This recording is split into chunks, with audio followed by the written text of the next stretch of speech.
From CGTN headquarters in Beijing, this is The Hub with Wang Guan.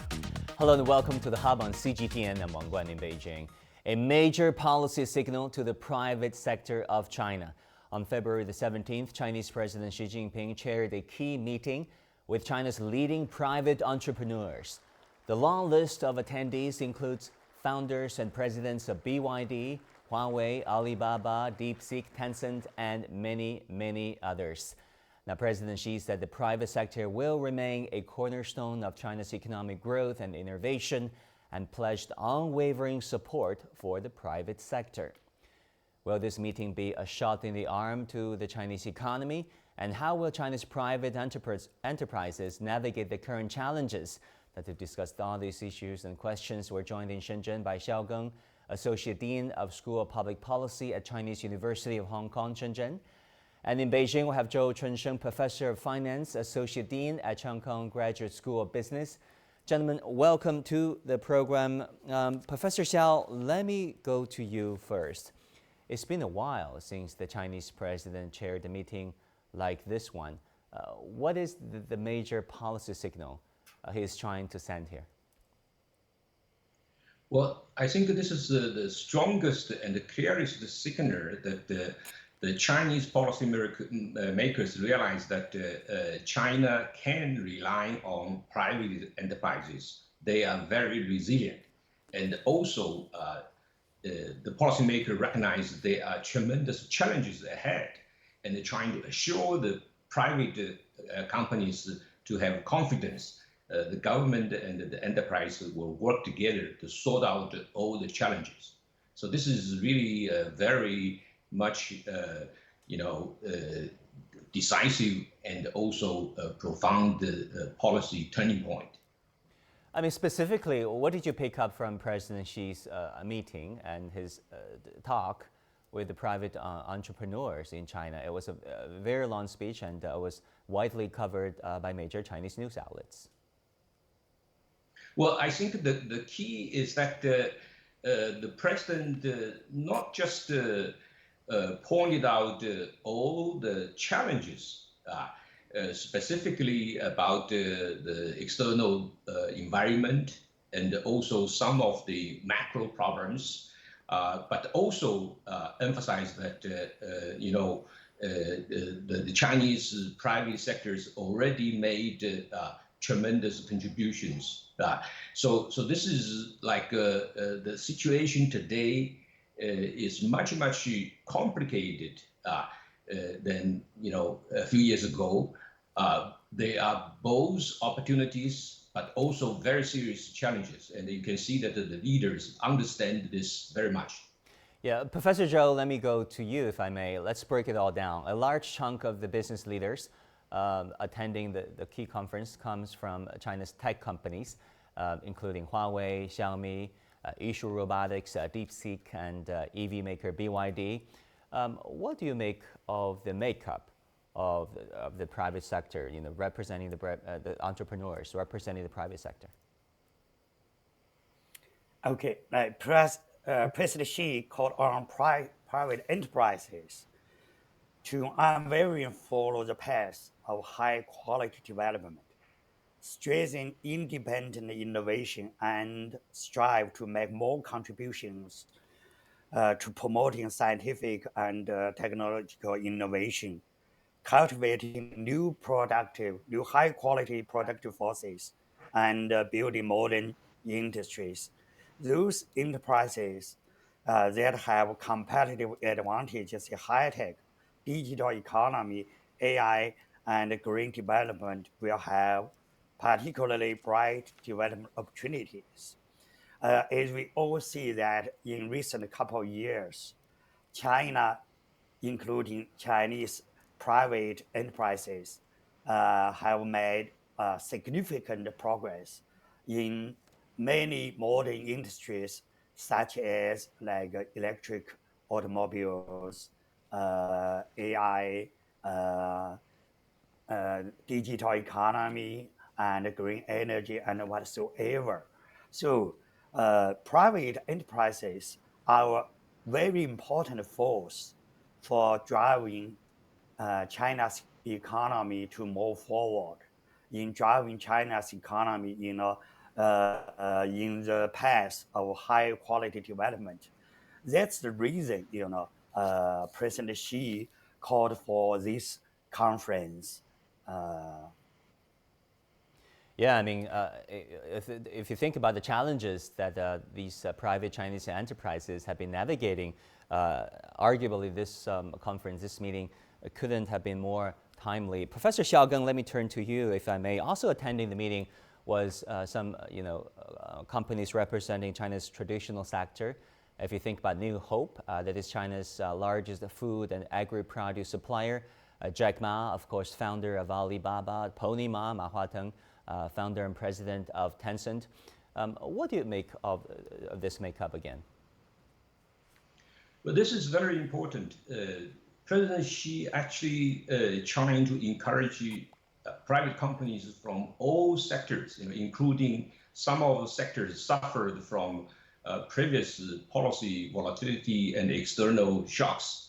And this means that the policy towards private enterprises is going to be very consistent and very stable. So this is actually very unusual in the sense that it signals that the government already recognized that China's future lies in these private sectors, both in the high-tech sector, but also in the ordinary private companies, because they actually are the main drivers for improvement, for profits, and for wealth and social stability. So and given the current macro conditions, this is critically important to let the private sector people have confidence. Yeah, you talk about current challenges. I mean, many private companies have been complaining about a lack of access to financing, which usually favors SOEs, and also when it comes to the market environment, that is, of course, been improving over the years and decades, but that leaves room for future improvement. So looking ahead, what specific policies and legal reforms do you think can be made to better support private companies? Well, I think the government has decided that basically would like to treat private company equally with other, including state-owned companies. And also in finance, I think the government recognized that the private sector, particularly in this macro conditions, usually private sectors are doing well when the macro conditions are much loose, much comfortable. And I think separately, the central government already changed the macro policy. So I think all the conditions are ready to come out with more sophisticated policies towards the private sector. And I would like to add that the best companies are usually the most competitive companies are in the private sector, but some of the private companies are also, not so good, and they sometimes disrupt the good ecosystems. So you notice that the president also emphasized that companies should follow the law and should be patriotic. So I think this better legal systems would help good companies to grow faster. And also, I think, the president emphasized the local government support. And here, I think it's very important that local government needs to have the capacity, financial capacity. And that is also related to the change in the macro policy. And I think the fiscal and the monetary policy is going to help local government to have the capacity to support the private sector. And I think Hangzhou's 6 small dragons, shows that because Hangzhou government is pretty well in terms of the physical support. Yeah, I know that it's becoming a trend for companies from other provinces to go to Hangzhou, to go to Zhejiang for a study tour. It's not surprising that given the number of enterprises that is represented at this conference. Professor Zhou, let me ask you about this. Do you think President Xi's meeting with these private sector leaders will be a shot in the arm to the Chinese economy going forward? Of course, we all know that currently China's economy and private economy all face some challenges and difficulties. Of course, these challenges and difficulties is President Xi said in the conference are short-term and can be overcome. So, the Central Committee of the Communist Party called this meeting, try to boost the confidence of entrepreneurs, especially, the entrepreneurs of private enterprises, to make determination to distinguish themselves and to well develop. It is the right time, for China's economy to change its development mode, to change the drivers, of economic development. There are difficulties and there are also bright future and great development opportunities, and in all sectors, especially in the new high quality productive forces, such as high tech companies and many other new sectors.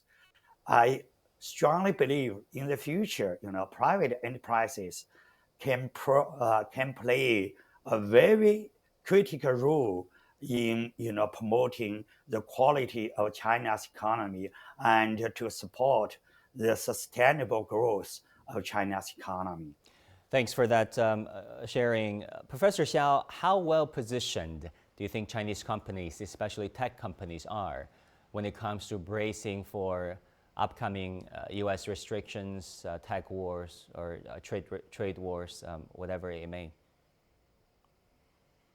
Well, I think the challenge is very serious.